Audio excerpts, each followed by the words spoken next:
Hello and welcome to A Critical Dragon, where I talk about narrative in film, television, and in books. And today I am joined by a special guest, and despite the similarity in our names, someone who is not actually a relation, but a science fiction scholar that I know and am friends with, Gerry Canavan. Gerry, how are you doing? Good. I think we got to do 23andMe. We got to trace how far back it goes at some point. But Well, it doesn't help that every once in a while we refer, cousin Gerry, how are you doing? And it's because we met at ICFA, and everyone just assumed that we were relatives, or they had come to your paper thinking it was my paper, or had come to my paper thinking that I was you, and then talking about science fiction, that dirty science fiction all over my papers.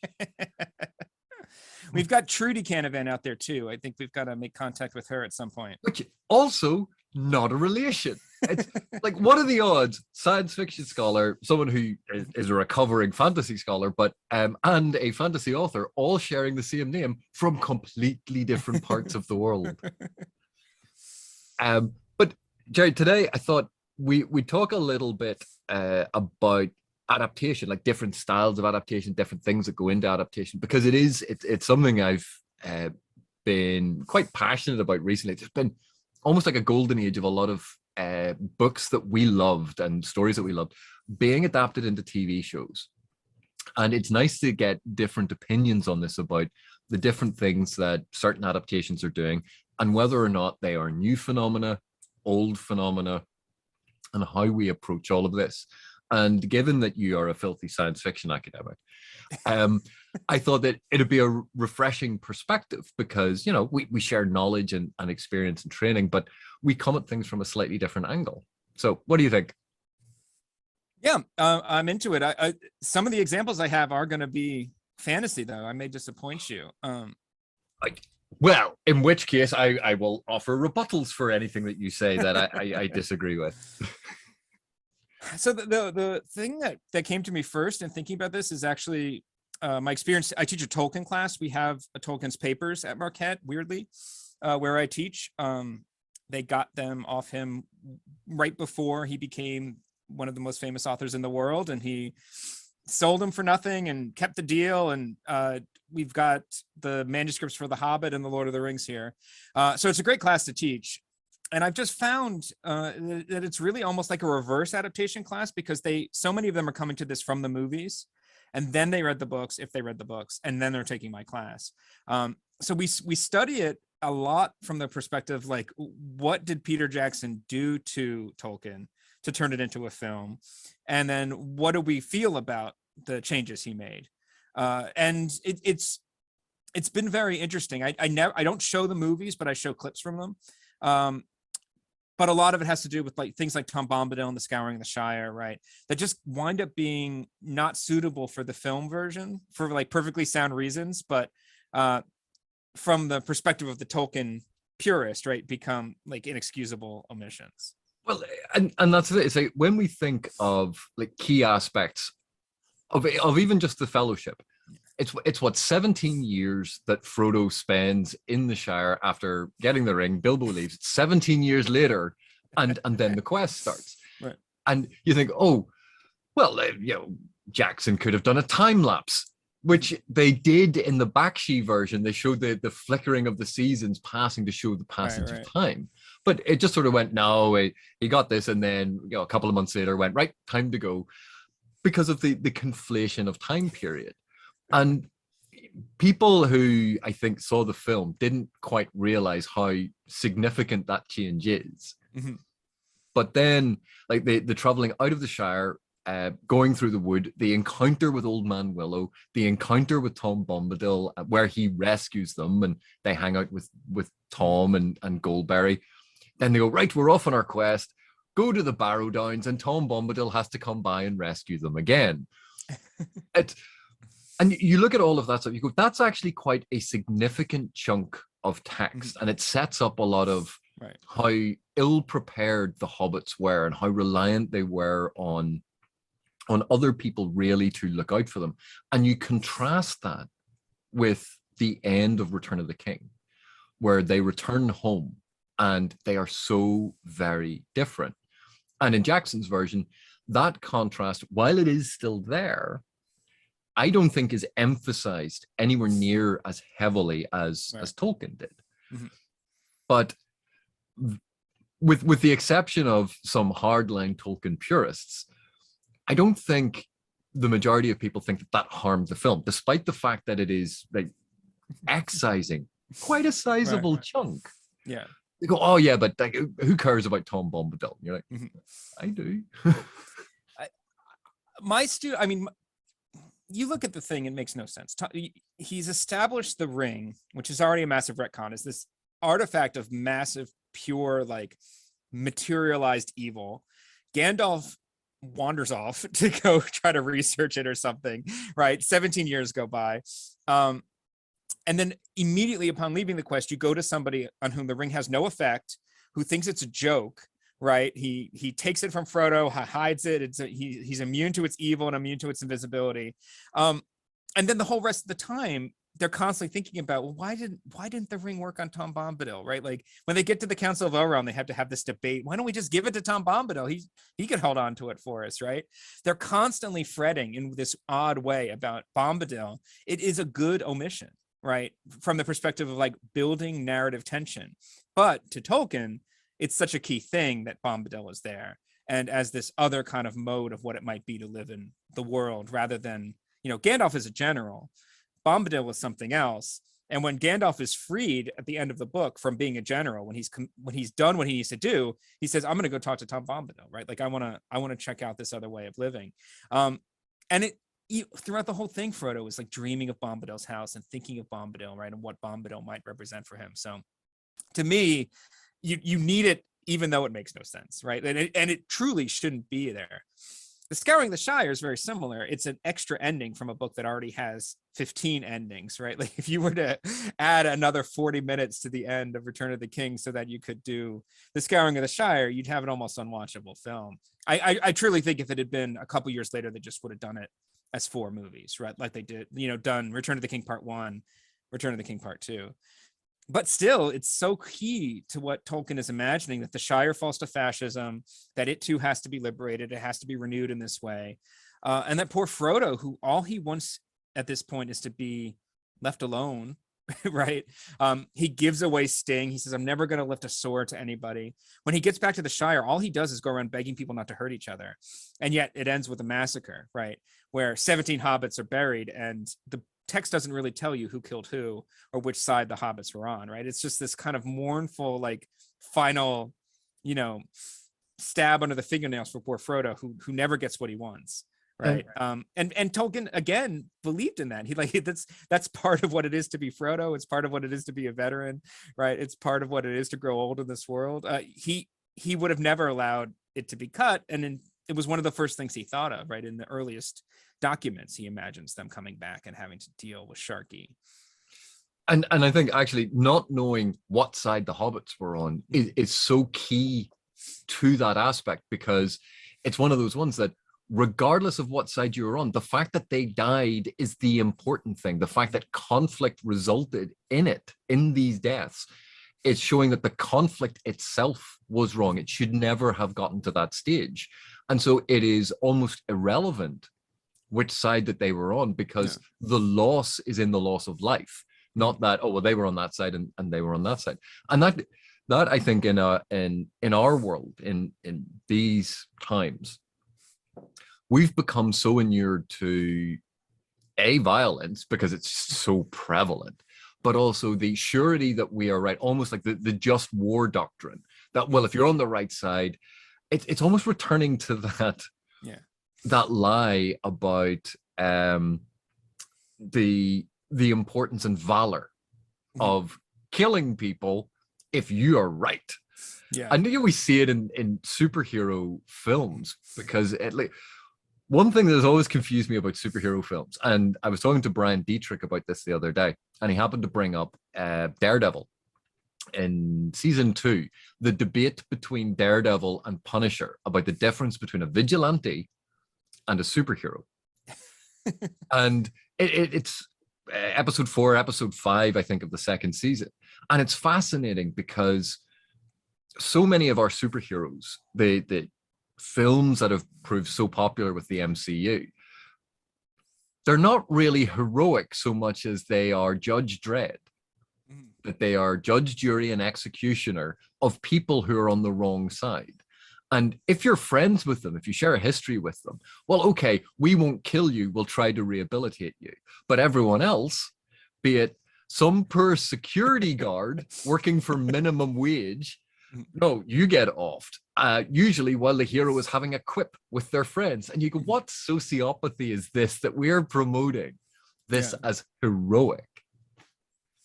I always point out to them, and you know, by the time we're in that part of the class, they kind of are ready to recognize it themselves, that the heroes in Lord of the Rings murder every orc they encounter, including the ones who are fleeing, which is a war crime, right?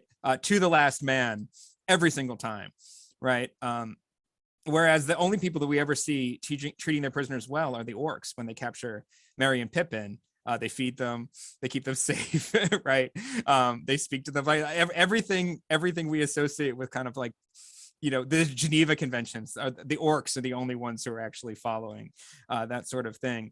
And you're obviously 100% right. Like you kill 10,000 mooks on your way to the boss's inner chamber, and then you won't be like him, right? You won't become a murderer like he is, despite the path of blood you've cut to get to that point. I also teach a comic book class, and we talked a lot about this with respect to Batman. And I always do some kind of like mid-'80s dark age text. And this year I did The Killing Joke, in part because there were so many interesting think pieces lately about whether or not, you know, there's a lot of people saying, let's just get rid of The Killing Joke, right? Like it has a lot of really gruesome stuff in it, including a strongly implied sexual assault. It leads to, you know, immense consequences for the Oracle character, right? The Barbara Gordon character, that the text itself isn't super interested in. So we had some fascinating conversations about it, including its adaptation as a children's cartoon in the style of Batman the Animated Series, which came out a few years ago, which a number of them had seen and were fretting over. And one of the amazing things about it is that it treats Batman as the monster, right? He's always in shadow. He looks like a vampire. The last third of it is Batman like Michael Myers, like breaking through walls and trying to grab like a terrified Joker, right? Like it understands the violence of the Batman, and then understands that he and the Joker are like inches apart from each other at some kind of fundamental level. And what's, you know, so interesting about the text is that once you've seen that, you can't ever look at Batman anymore in the same way. It's like a kind of poison pill for you, where it's just like, it gets in your head the way Watchmen does, the way a lot of these kinds of revisionist superhero stories do, where you just can't endorse this nonsense anymore, right? Without having some sort of like real concerns about it. So we had one of the best conversations of the whole semester was whether or not it should be on a syllabus, or, you know, we could kind of toss it overboard. And what they ultimately decided pretty much was that it should be sold as part of a trade paperback about Batgirl, right? About Barbara Gordon and the different stages of her development as Oracle and the things that happened after, rather than as a standalone text that just treats her as like a disposable body to be like kicked off a bridge when you don't need it anymore. And that made a lot of sense to me, right? That, you know, obviously the Oracle character means something to a lot of people in terms of representation. But it comes out of this like truly noxious text, right?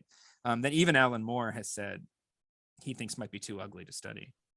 But and it's fascinating that so much about what we believe or how we read superheroes is controlled by that narrative perspective. Because if you're on the side of the hero, if you're on the side of that character, you view things in that light, and you don't want to be in the wrong. And while there are obviously texts that have the point of view being the monster, Lolita being one of them. Yeah. But there are very, very few texts that are aware of the power of that perspective. And I think it's something that, you know, the more that we don't teach critical thinking, the more that we de-emphasize the ability to analyze and learn how to analyze text and narrative in schools and in universities, because, you know, let's face it, that's been the trend for the last 20 years. We we reduce people's ability to parse and understand the manipulation of perspective. Right. I taught Lolita. I haven't taught in a few years, and the reason for that is that I just think it makes people sad, right? And I've noticed enough students who are good students who just stop coming on the Lolita days that I have to recognize that maybe there are other texts that are good examples for what I want to get out of that lesson. But Lolita is a fascinating text for that reason, because it's misread by so much of the culture, right? It becomes the name for the type of pornography that it is destroying, right? Yeah. When the movies turned into like an erotic thriller, right? But the point of the book is exactly as you say, that eventually Lolita's tears become so loud they drown out Humbert, right? And you can actually hear them for the first time, and you see that he is the monster, as you said, right? And so I love teaching it. I would, we would look at book covers and the way it was sold. It was a great cultural studies document. But like I said, I think this generation of students is ahead of it enough in some ways that they don't need to go to that depth. And in an era of content warnings and trigger warnings, it's a lot harder to teach than maybe it was when, in the 90s, when we had a slightly different attitude towards these things. Sink or swim, just deal with it. Yeah, exactly.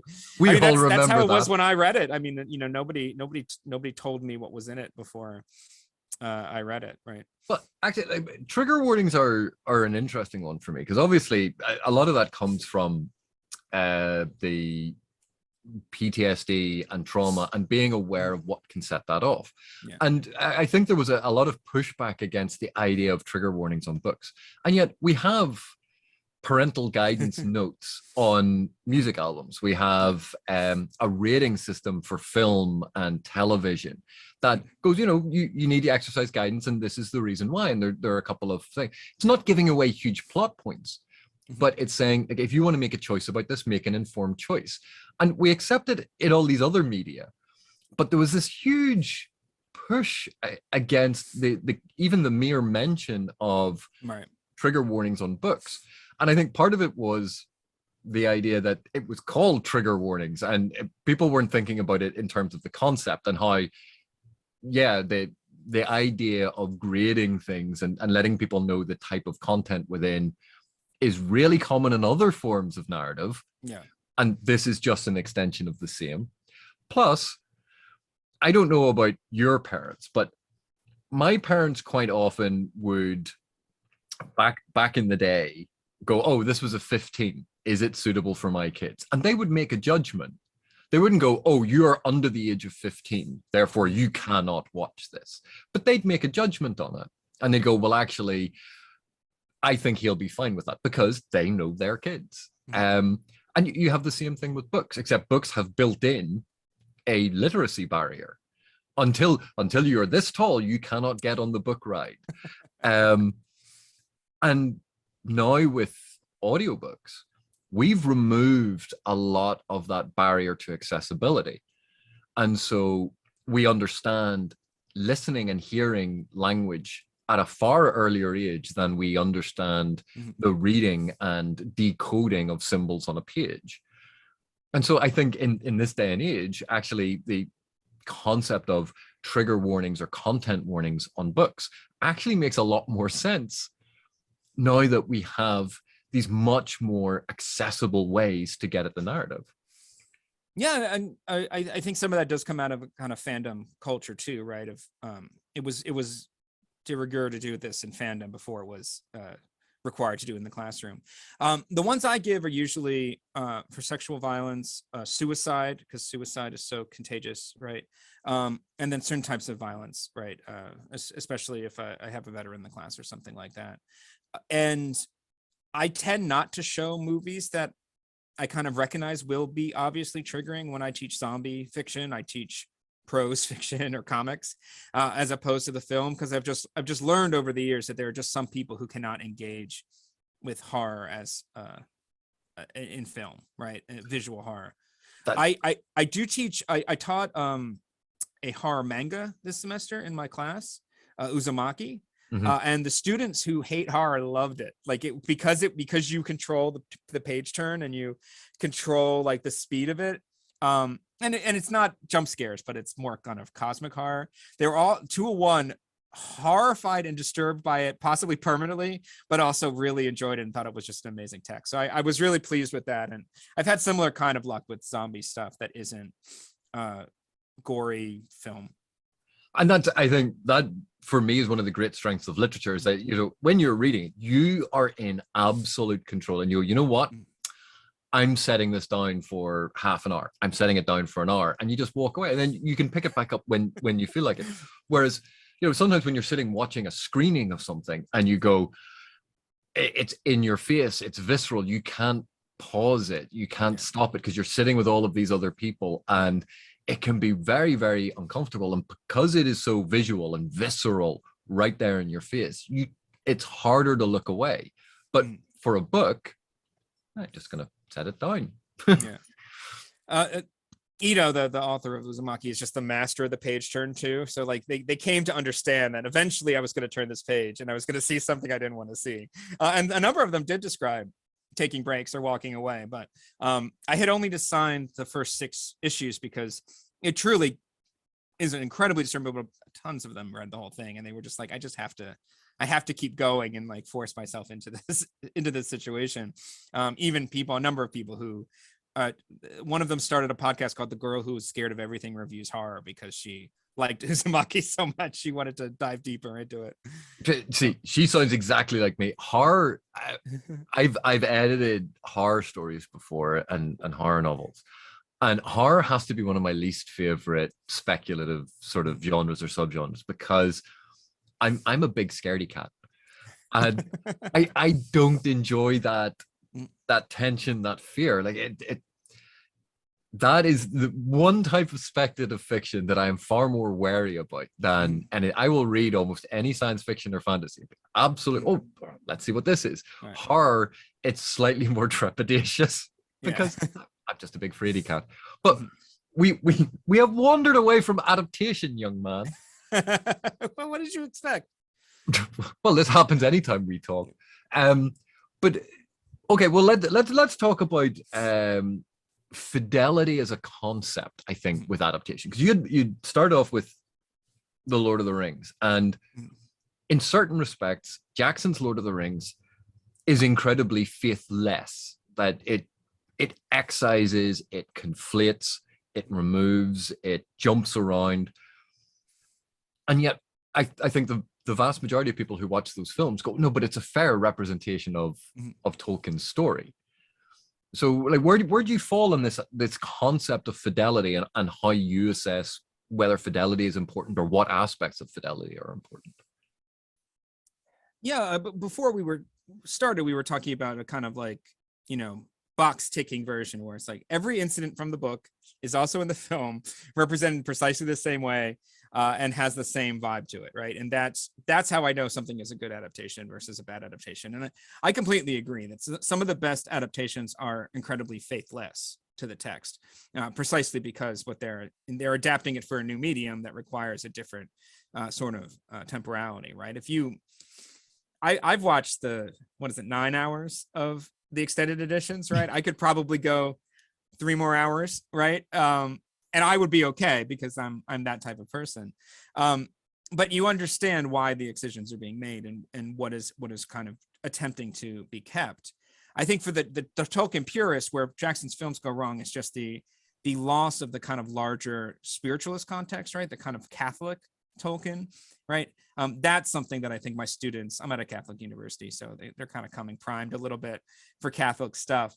But I think they become very interested in those components of it, right? That what seems like the war to end our war is this kind of like massive incident called the War of the Ring, is actually like a pretty like small event in like the long duration of this fight against evil that is kind of never ending. And so we read the Silmarillion in that class too, a kind of famously almost unadaptable text. So I kind of have decided I'd like to see HBO try.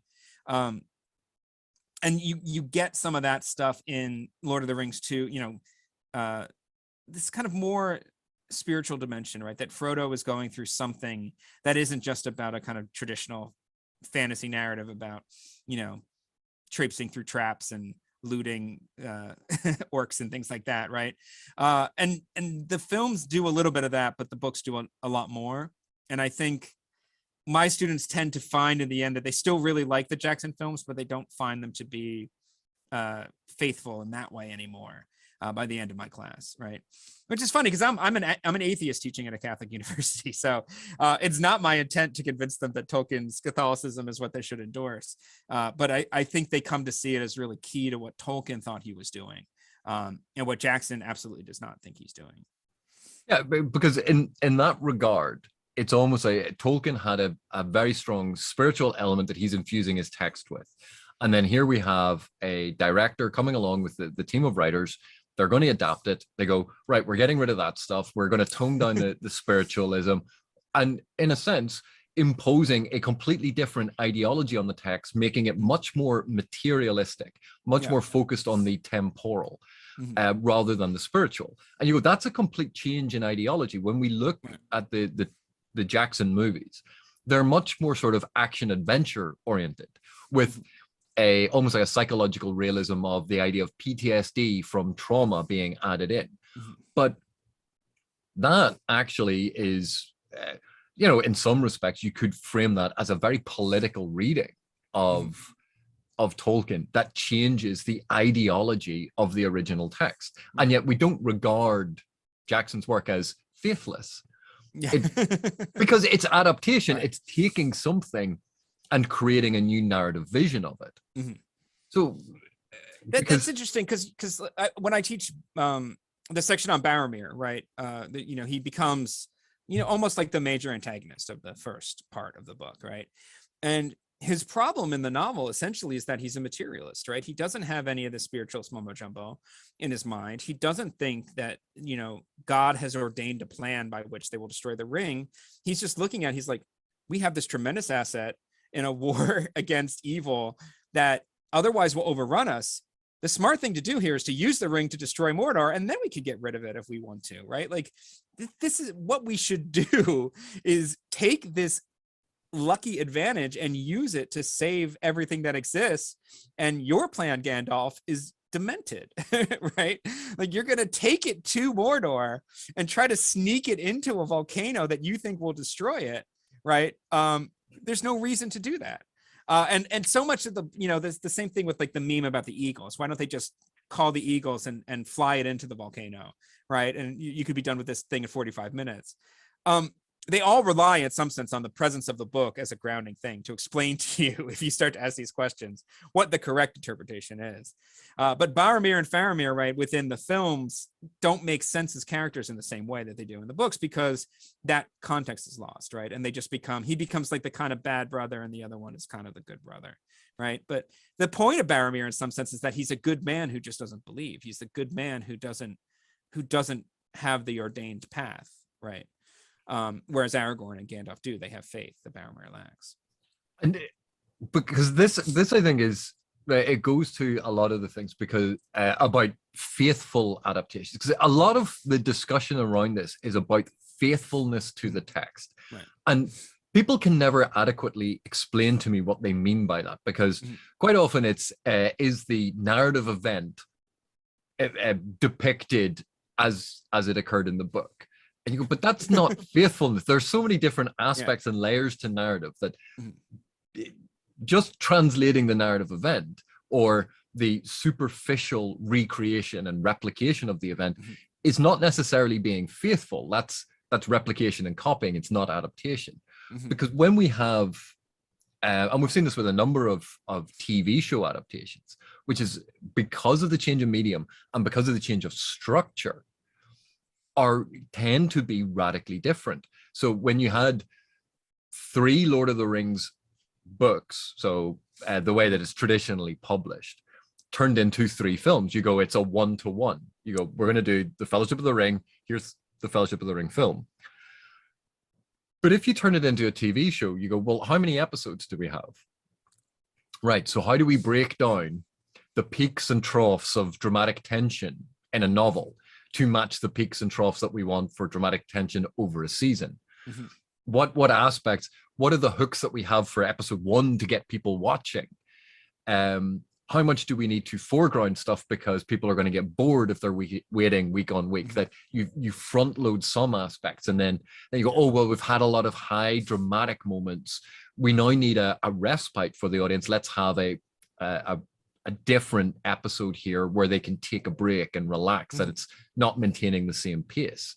That the narrative structure, the actual physical structure of the narrative is so radically different in a lot of circumstances for TV that I am flummoxed when people go, oh, but they should have just done it this way, as if replicating a single narrative text and dumping it and then just going, all of the episodes added together are 6 hours. So just chop it up like that. And there you go. But that's not how narrative works. Yeah.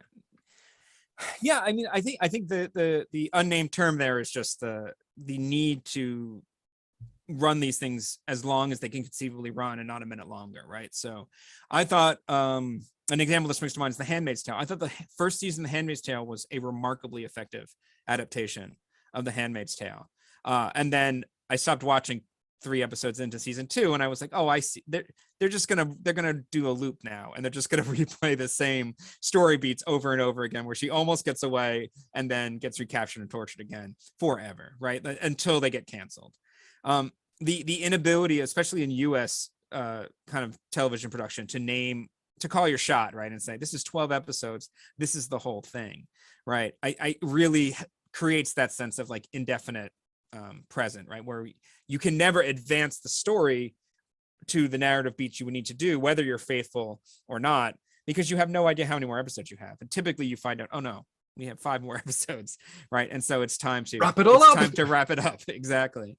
One of the great adaptations recently was the Watchmen series on HBO. Not faithful at all. Right. A sequel that was also a kind of remake of the film, right? Like it had all these different elements to it.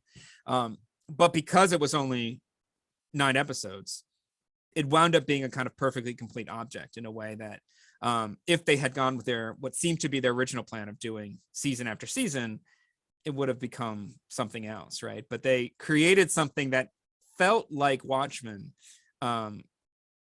because it was completed, just like Watchmen was completed. Watchmen is 12 episodes and it's done. But if you think like Zack Snyder's Watchmen, like everyone talks about it being so incredibly faithful, and because I think quite well, whether or not it's true, the rumor is he took the panels of the comic book to storyboard. It's definitely true. You can see the ones where there's no doubt about it, like Rorschach breaking in through the window, right? There are certain shots and certain sequences that you go, I can see that directly from the comic. And everyone goes, yeah, that's brilliant. You go, but you do realize that he dramatically changed the end, and he changed these major aspects of it.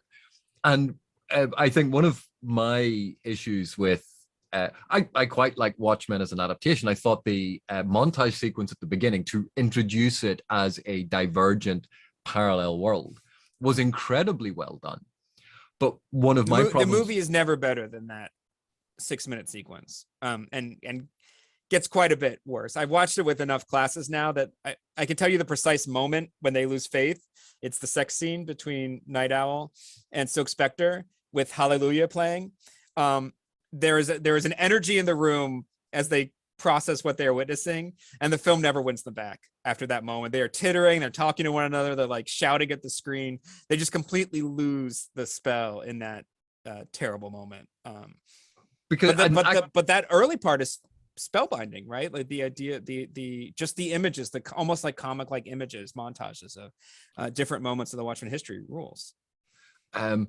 Because even the casting and the costuming choice for Ozymandias, and you go, it looks comic accurate, but he looked like a sick Nazi. Yeah, like he looked. There's no attempt to hide the fact that he's plainly the villain.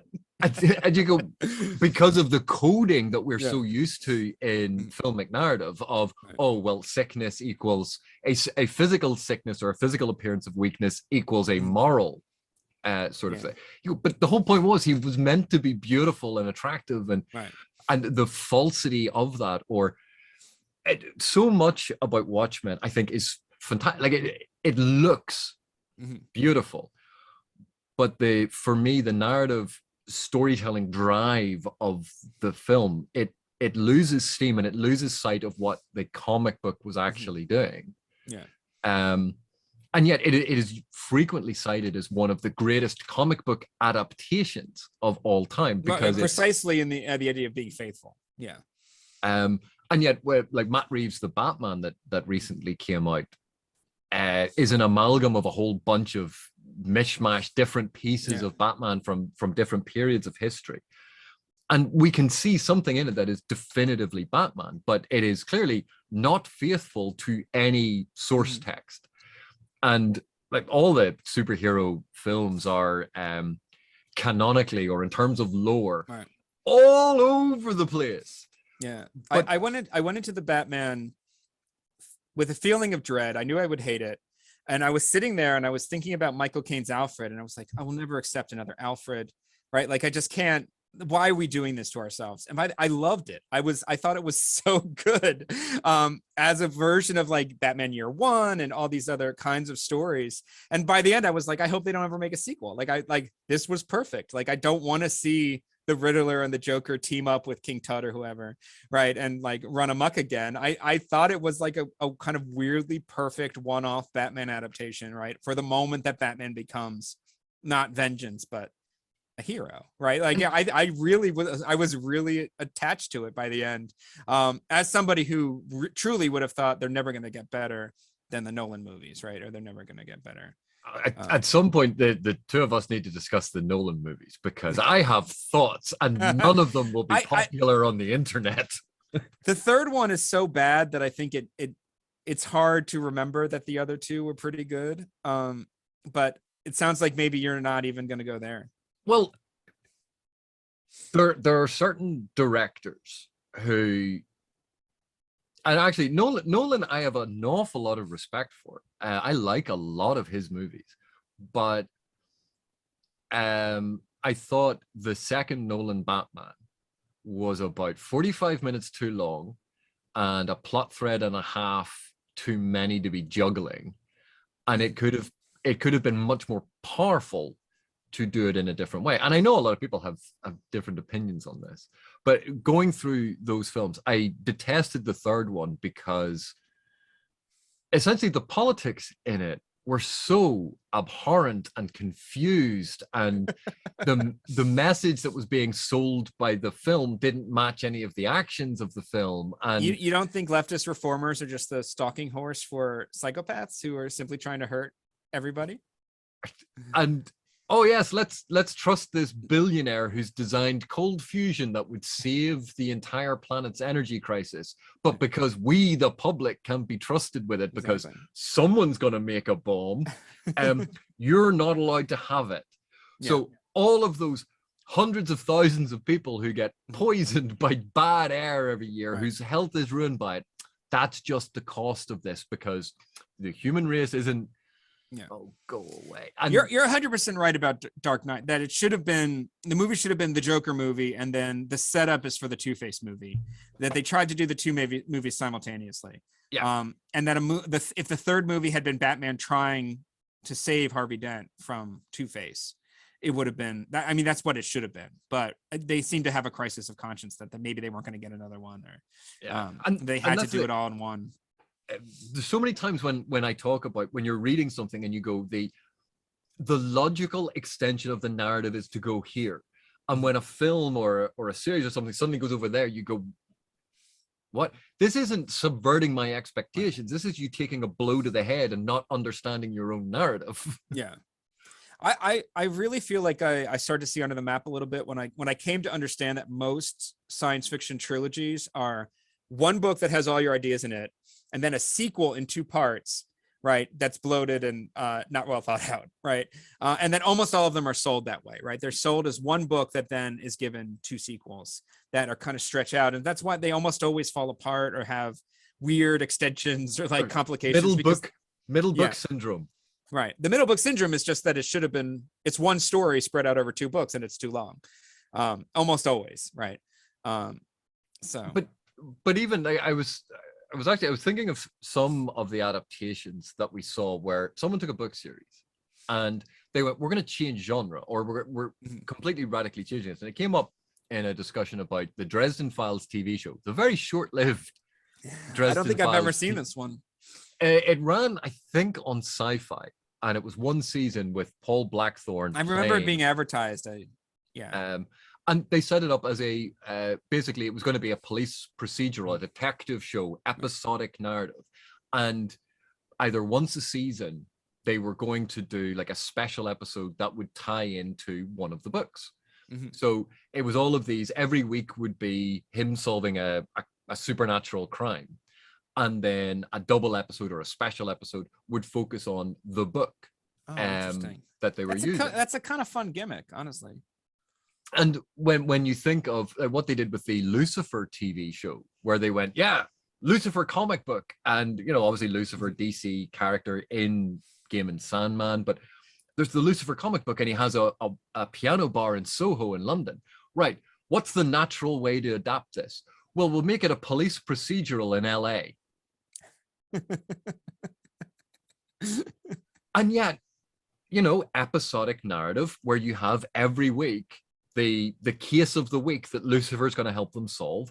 Over the course of the season arc, they brush up against some of the narrative meta arcs of the comic book for the broader sort of sense of Lucifer's evolution. And you go, that's, for me, a really interesting way to adapt it, because number one, you're catering to a very broad audience.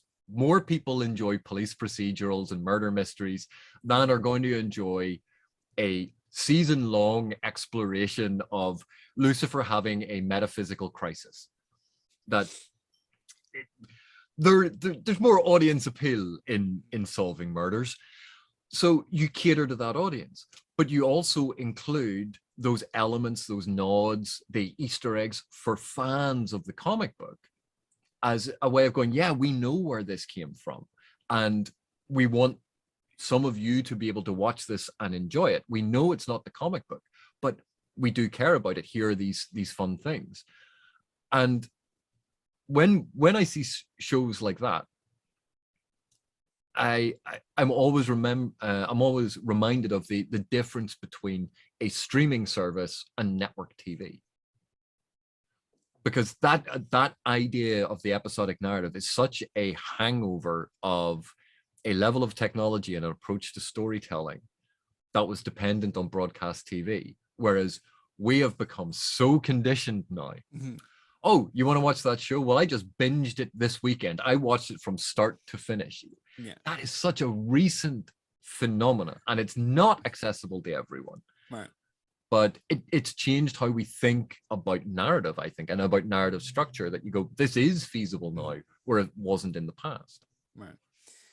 Just as a secondary observation, I think it's also created a kind of cultural amnesia where nothing has duration or staying power. Everything exists for that weekend that it premieres and drops and then disappears again, right? I think that's why most of the streaming services have tried to move back to the weekly drops, just because, on some fundamental level, that's what gets people talking. There's no way to talk about something that the audience consumes instantaneously and then disappears from their body.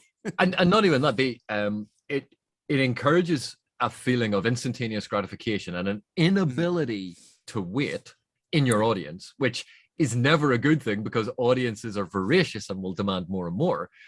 But the other thing is, on a weekly show, you had that suspense and the building up of what's going to happen next week, and everyone was on the same timetable.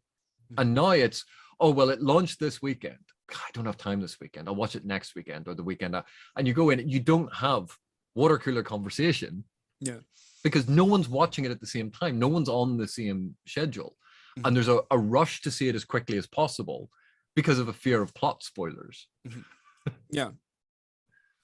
Which I think is a relatively new phenomenon in the discussion of narrative and adaptation. I always try to impress upon them, my students, that one, the neuroscientists say we like it better when we're spoiled, that whether or not we think we do, what we like is the ability to make connections between the beginning, the middle, and the end.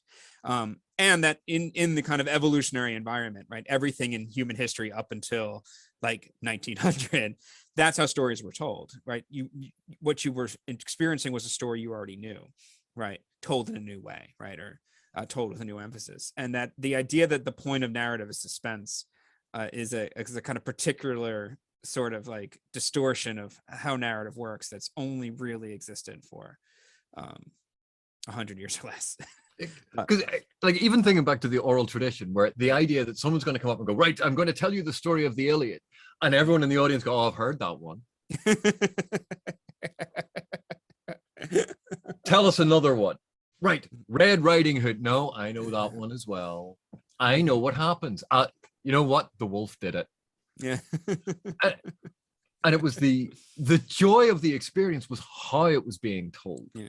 And the fact that you could anticipate things. And if they did something slightly different, it was that surprise. Mm-hmm. And I think we've lost a lot of the joy of what narrative actually is, right, because we're so focused on this fixation on narrative event and what is going to happen, instead of enjoying the moment of discovery and how it is being told to us. Right. So the great example of failed TV adaptation is Game of Thrones, right, which we haven't talked about yet. But it's so much of what went wrong with Game of Thrones is precisely that, like the preoccupation with figuring out the mystery, like trying to anticipate it, their preoccupation as creators to subvert expectations, right, created, what has been said to be like the worst, like final season of TV history. I don't know how you feel about it. I think that is an exaggeration of how bad the last two seasons were. I think we like to call it that, but let's face it, there have been some abominable TV shows that have just been truly disastrous, and you go, what on earth? I think it's because Game of Thrones had such goodwill, right, and was so beloved that the feeling of reversal that after the end of season 8, people were just, I'm just never going to think about this or talk about this series ever again, and seemingly keeping up to it, right, that it just disappears from the cultural conversation. It had further to fall, perhaps, but it seems to have accomplished something that most bad endings are not able to. And to me, I think a lot of it was set up. I mean, Daenerys going insane, right, was set up over the course of the season. People just didn't want to see it, well, right? To be perfectly honest, it's actually hinted at in episode 1, season 1, because that's the curse of the Targaryens. Yeah, right. But it came out of nowhere. Yeah. Why suddenly she went insane? What do you mean suddenly? Jon Snow being like the prince in hiding, right? The prince who's like, all of that is set up too, right? Where the show goes wrong is that it's so rushed, it's so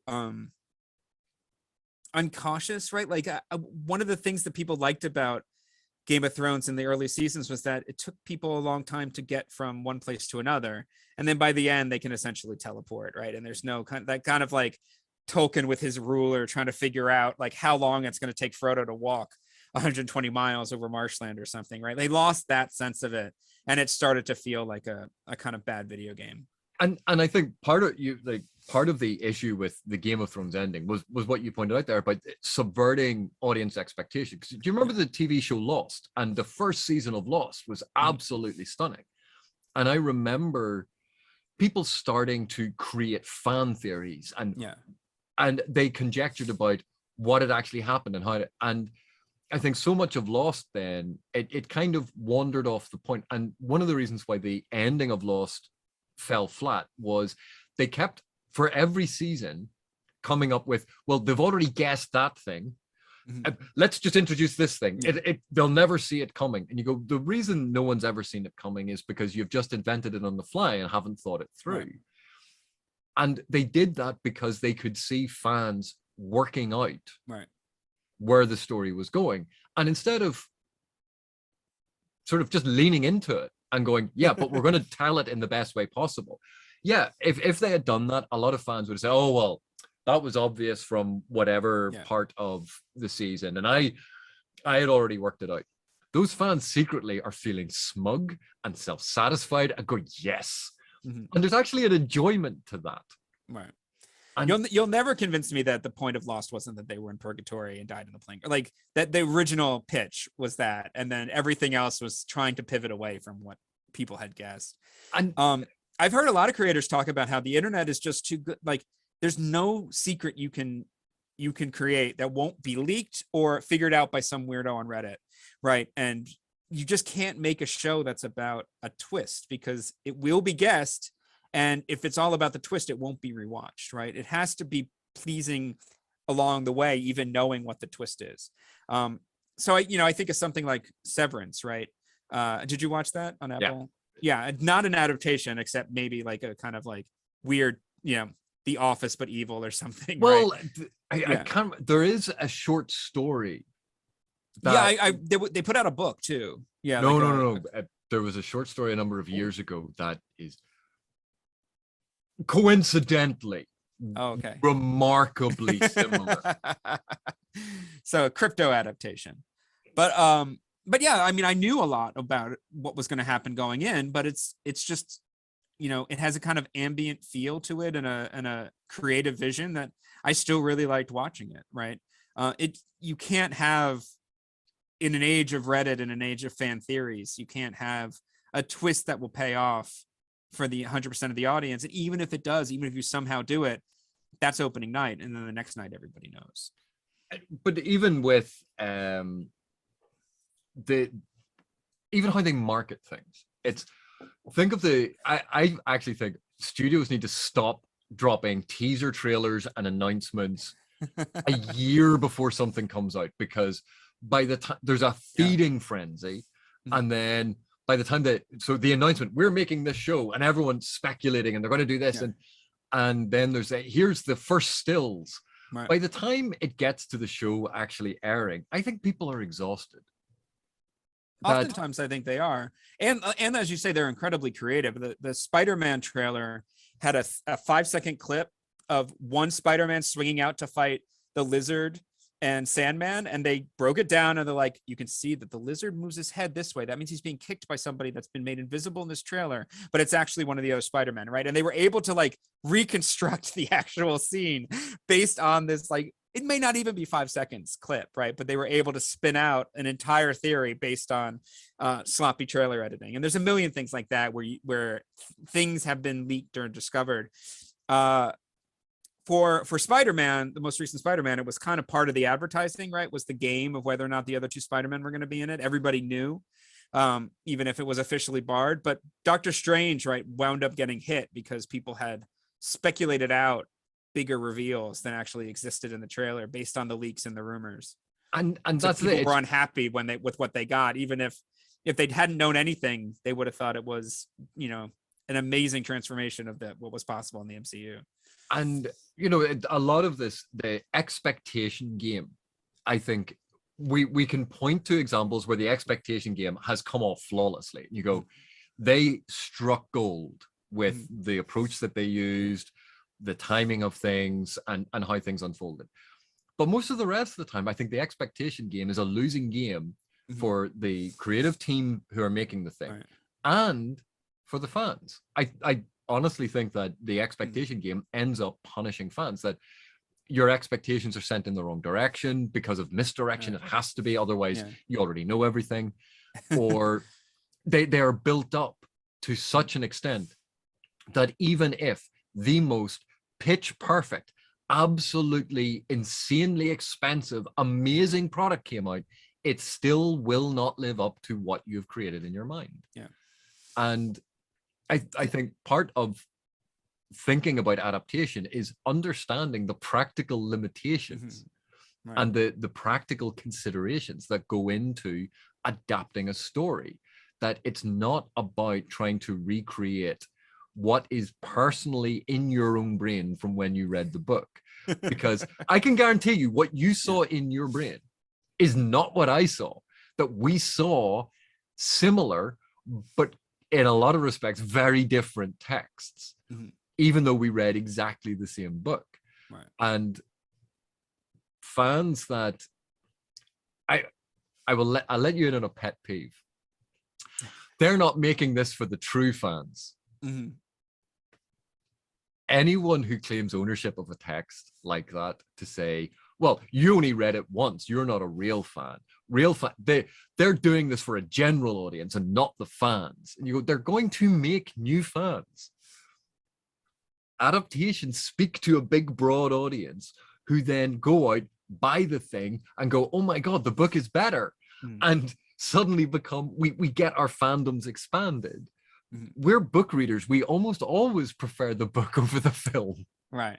I mean, that's the dirty secret of adaptation studies, is that it's a game where the answer is always that the book was better, right? Or the original was better. And I think the newer style adaptation studies has finally moved away from that and is able to kind of view these things in a different way.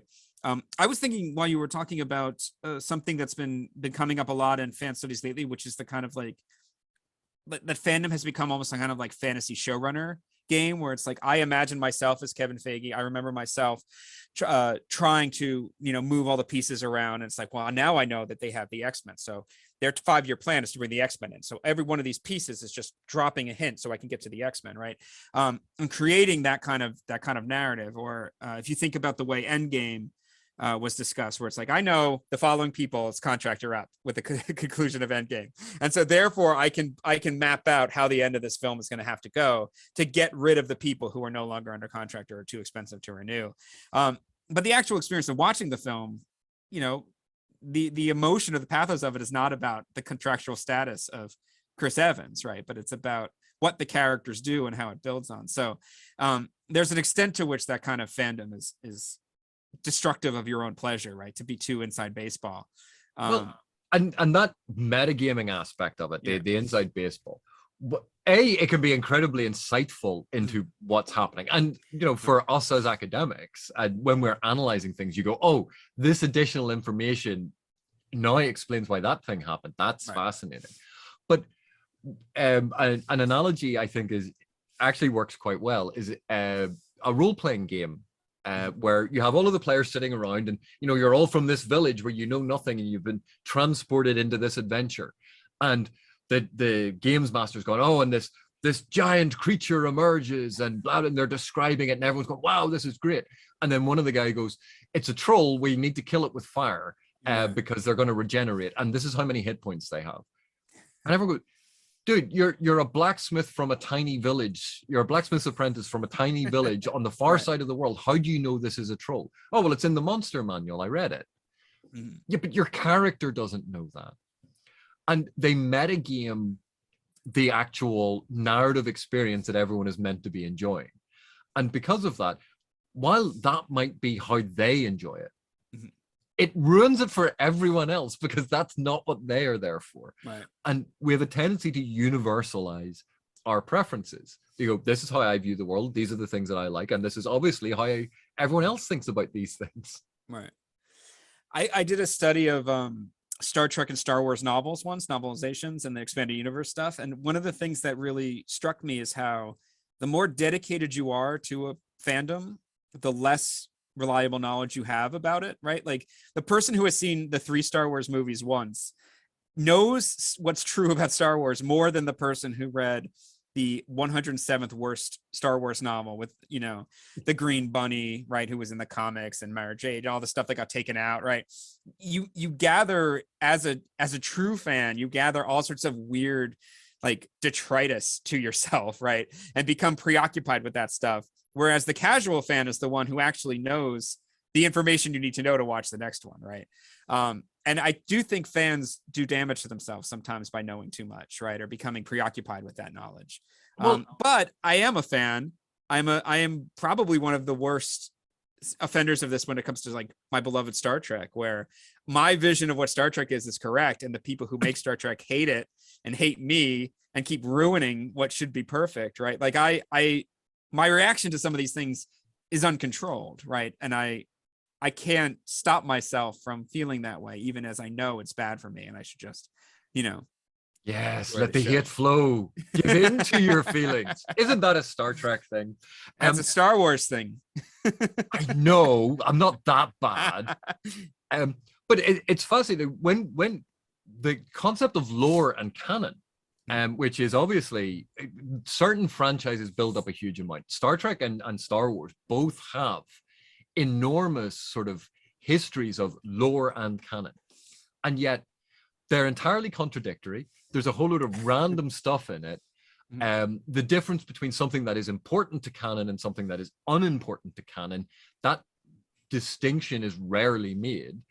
And even in something like the original Star Wars movies, you can see in almost real time George Lucas changing his mind and changing the backstory and changing the history of things. And people go, oh, but the canon. You go, what? He was changing stuff between A New Hope and Empire Strikes Back. Absolutely, yeah. You know, it's not consistent. And even if it was, the film itself, A New Hope, is roughly consistent with itself. Empire Strikes Back is roughly consistent with itself. When we talk about consistency in narrative, the consistency of the individual narrative is usually far more important than whether it fits perfectly with pre-established stories. Yeah, when you think of Star Trek, one of the odd things is that, like, what we call Star Trek today is the adaptation of a kind of fan consensus of what the good episodes of the original series were while it was off the air in the early 70s, that somehow got to Gene Roddenberry and kind of warped his mind, right? And so, like, if you watch like TOS, it's not canon, right? Like, it doesn't fit with anything that comes later. It doesn't fit even among the other episodes, right? But there's a kind of idea of Star Trek beyond Star Trek, right? That everybody is trying to be faithful to, even though it's undefined. It's like a non-constitution, right? It's unwritten, but we all have to respect it and kind of work towards it somehow. And of course, and the result now is that there's dozens of Star Trek shows, and none of them are consistent with each other, and almost nobody likes any of them, much less all of them. Well, I'm really enjoying Star Trek Strange New Worlds. It is amazingly good. I am stunned. To me, it's like, listen, we tried to make everything that wasn't Star Trek. Discovery didn't work. Picard was a nightmare, right? Like, the movies were no good. We're just going to do it. We're just going to make you the exact same show you liked when you were a kid in the 90s. And I'm like, I love it, right? Like, just make an episodic show where smart, nice people are friends in space and solve problems. And they're doing it. They have these like little tiny elements that are trying to thread through all the episodes to make it into a serial. But no, it's like watching TNG again. But it's also refreshing that it's not doing, well, this is the series arc and you have to watch the building block. So far, the rumor is that the bad showrunner was absent for 6 episodes because he was ruining something else, and that he's going to come back now and ruin Strange New Worlds too. So look forward to episode 7 and see if you think Kurtzman's influence has returned. Well, and also I will say about Star Trek Discovery, I am on record not having enjoyed seasons 1, 2, or 3. And I wasn't overly impressed with the first half of season 4, but the second half of season 4, it seemed to just have a change. And suddenly they were introducing and integrating the other crewmen into the stories with the intention of, well, they're not entirely necessary for this episode, but we're going to bring them along and you'll get to know them as a character, instead of, oh, that's that person from the bridge whose name I've forgotten because it's been mentioned twice so far. And suddenly the latter half of season 4, I actually started to enjoy. And my objection was that I liked the book character, and he just had the idiot ball for like every week.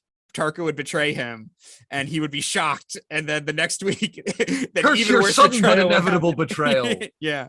But I agree with you. I mean, the fundamental sin of that show is that it was a star project for Stigler Oren Green, right? Like, it's her story, and they didn't do enough with the background characters. And the example that I am hung up on is Detmer, who flies the ship, who served with her on the Shinzu, with her and Saru, was permanently disabled apparently during that event, hates Michael personally, and never gets an episode devoted to her ever, despite like mounds of potentially interesting conflict and backstory. They just never get to that part of it. because they were just thinking of it entirely as like the Michael Burnham Chronicles, right? And Strange New Worlds has done the opposite. Pike is like, he shows up at the end to pat everybody on the head, but everybody gets their own episode, just like it was supposed to be. But that was the thing, like episode 1 was Pike's episode, but episode 2 wasn't. And it was, oh look, there are other people who are alive on the ship. Right. The entire universe is not banding around this one person. Yeah. And it's interesting. Season 2 of Picard, you can understand why they did the time travel to shoot it in modern day, because you go, that's a massive saving. You don't have to have huge special effects or sets like that, because you can shoot on, oh, we're in LA. That's convenient. I live around the corner. Yeah. I have to say, grimly, I think surprising number of the episodes are built around situations where Patrick Stewart gets to either be sitting down or lying down or be unconscious. I think his capacity has hit a wall to a point, right? That's why they're filming the two of them back to back. He's just slowed down too much, I think, to do what the show wants him to be able to do. Which I love him. I was so excited when they announced this show, and I probably hate it more than anything Paramount has put out, just because it is so far from what, in my mind, I wanted it to be. That at the end of the first season, he was in a hopeless situation, and then out of nowhere, all his old friends came and said, you know, you were never alone and we love you. And they've refused to give me that for 2 years. And now finally in season 3, supposedly they're going to do it. Although, given how they've treated all the returning characters so far, I'm concerned that we're just going to find out the bevy of personal disasters, divorces, and cancers that has beset all my friends since the 1990s. But I'm going in with an open mind. But even then, Sir Patrick Stewart is great. And I think, actors get to a certain age where you go, in your head, you can still do the action sequences. Mm-hmm. But physically, when it comes to the scene, there's no conceivable way that we can get you to do this that's going to look convincing. Right. And be insurable and, you know, everything else. I mean, it's just, he's hit by a car and it's laughable, right? It just it can't be done. But there were still moments, both in season 1 and in season 2, that I thought were just such fabulous moments. Oh yeah. Anything with him and Q in the second season is amazing, right? Like the two of them can act the hell out of each other, right? They've known each other forever. They've been around the block, and all those scenes are great. I think Picard season 2, this is my hottest take about it, I think it would have been the most beloved TNG movie if it had been a movie. Right, if it had been cut properly down to 2 hours, right, to fill the space that it had, but they did it over 10 hours, and it was so wheel spinning. They get arrested, and then they get freed, and they get lost, and then they have to find. It's a kind of nonstop cutting room floor stuff. And Brent Spinner's character, like you get a sense that he was handed the script for whatever it was, episode 2, when he's introduced, going, "Here's your daughter that you love," and she's really, and Brent Spinner's a good actor, and he's like, he acts his socks off. I love my daughter. And then they see the script from later on in the season, and he goes, if you'd told me that I'm not meant to think of her as a daughter, but as my life's work, I would have played it a little tiny bit differently. They've done him dirty. I think they've given him, 6 of the worst characters ever devised for television to play over the last couple seasons, but we love him. We gotta allow him to ham it up sometimes. Yeah, and the thing is, I think he's eminently watchable on screen. But again, I think one of my problems with Picard was that the narrative logic within it, the story beats that were happening weren't flowing naturally from one another. Mm-hmm. And there were these sudden changes to character, these sudden, oh look, there's 4 drones that we have to disable. If we try to do that, they're going to blow up. That's what you're trying to do to them. You're trying to stop them launching. Stand on the other side of the room and throw a tennis ball at them. But it's, oh no, we need to manually override to then, because we need something for Rios to do. And it was so forced because they'd added in all of this additional padding that was unnecessary. Yeah.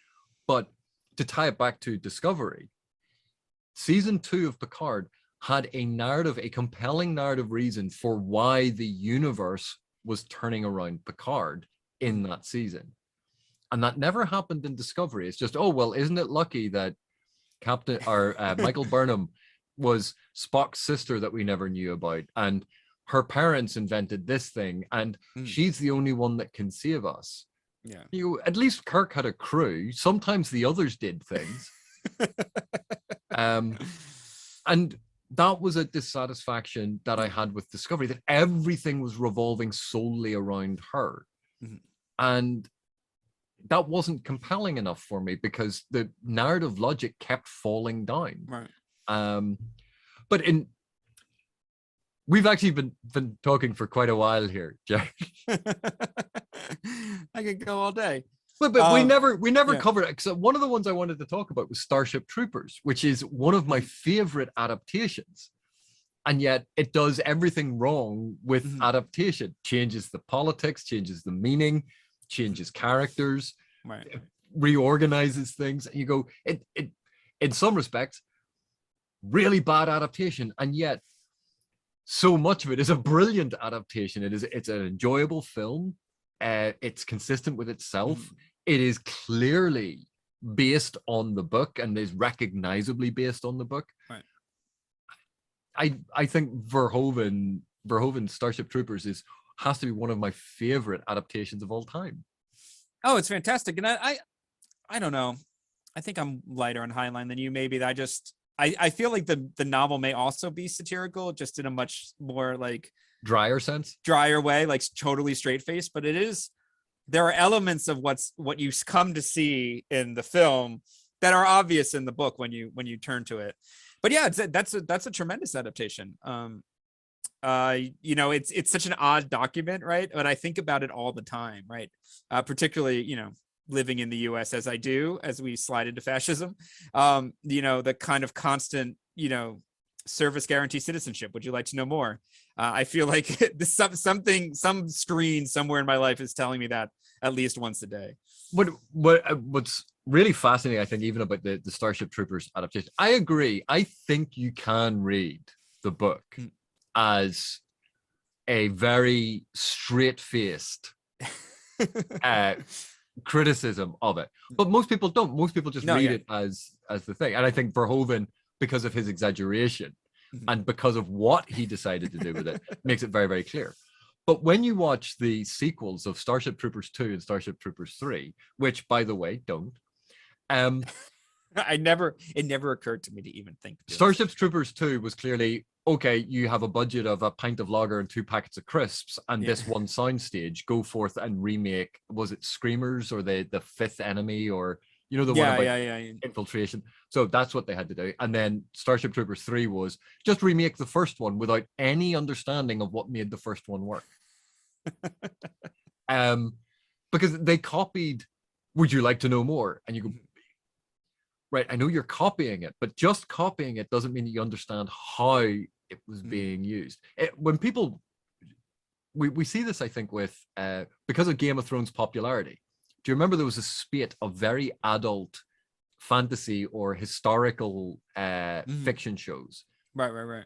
That were very graphic in terms of violence and sex, but not necessarily any good. And they go, but the audience loves Game of Thrones and it's full of sex and violence. That's all everyone talks about. Why isn't this working for our show? Because it's badly written. The new Tolkien show had one of its ads go viral for casting where it said nudity required. And the Game of Thronesification of Tolkien seems like such a kind of perverted thing that I'm terrified. Honestly, Christopher Tolkien, for all his faults, seemed to protect that franchise. And then the Amazon show was announced the day he stepped down, more or less. And I've seen nothing from the Amazon series that makes me think it's a good idea. So, but to be honest, I'm far less trepidatious, I think, than a lot of people. And okay, I am not a Tolkien scholar. I haven't spent the time that some of our contemporaries have studying and loving Tolkien's work, but I am a Tolkien fan. I have read a lot in the Legendarium multiple times. And with the show, again, I put it in that category of it's an adaptation. It's not the thing. It's a separate thing. Right. And, trying to take a 1,000, 2,000 year old segment of history and go, right, we're going to make a cohesive show out of this. You go, over 2,000 years? It's a bit of a broad time frame. You're going to have a lot of time jumps in it. Right. And it'll be fine for the elves, but not for the men or the hobbits or the dwarves, who, well, most of them will have all died off.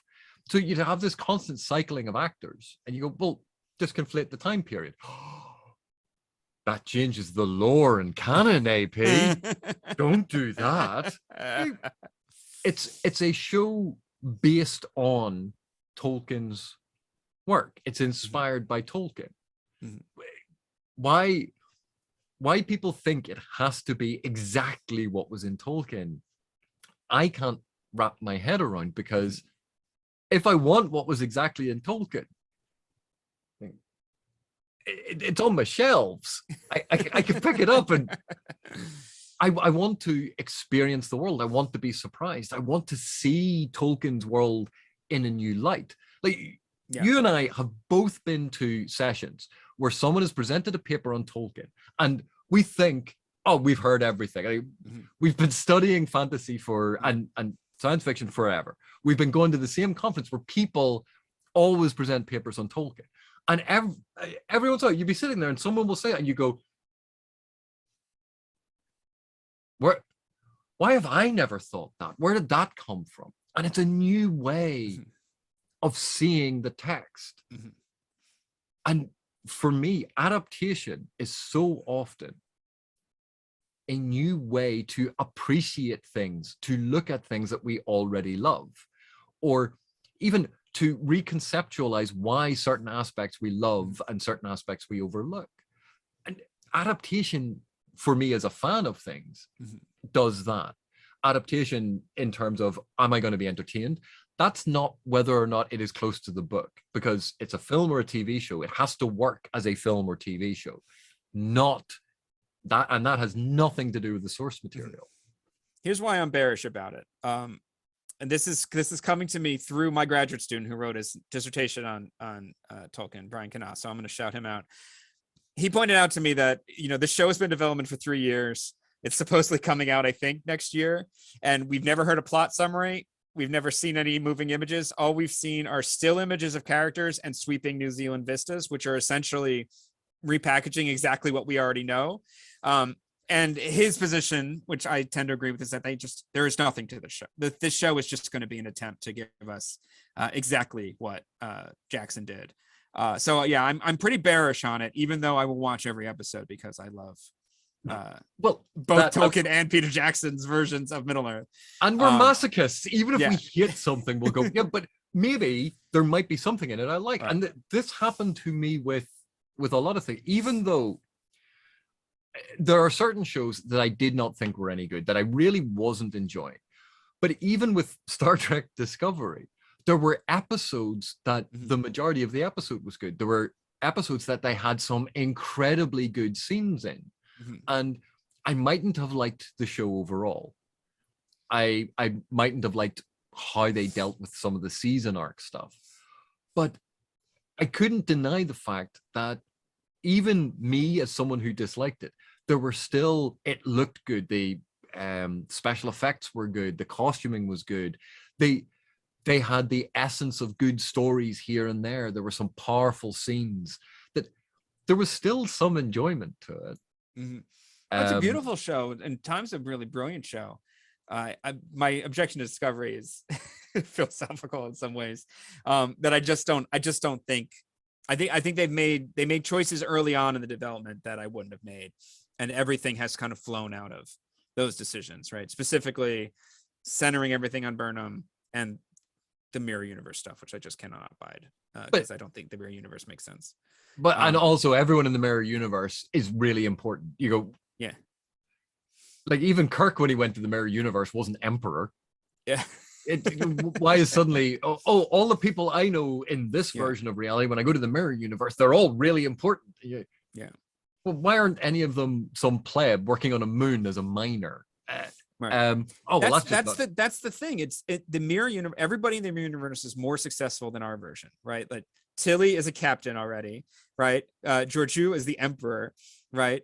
They are all better versions of themselves rather than worse versions, which is the whole point of the mirror universe fantasy, which is that they're worse, right? And then even the logic of like, they ate all the Kelpians in the mirror universe, so they didn't have the burn. They didn't just, the Federation just destroyed over there. But here, because we were too kind to these useless Kelpians, we wound up destroying our utopian empire in space. It's just, I don't know. Their love of the mirror universe, I think, is just fundamentally incorrect. And they always go back to it because the actors love to play in the mirror universe and get dressed up in the silly costumes and get to be hammy. But, you know, from a purist perspective, from a true Star Trek lover's perspective, the mirror universe just makes no sense at all. Well, okay, Jay, thank you so much for having this chat with me. Oh, my opinions about the mirror universe are so hot, I have to be censored. Is that what's happening? No, I was going to wrap up about 15 minutes ago, and then we kept going.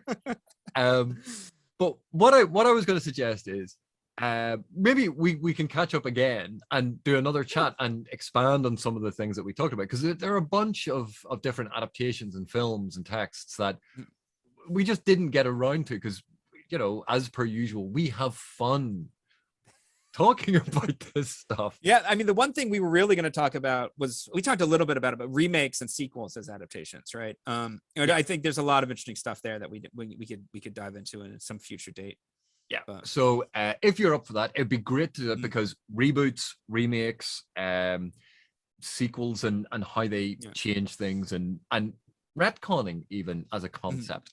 I think all of those are actually fascinating. But Gerry, thank you so much for joining me. Thanks for letting me talk so much.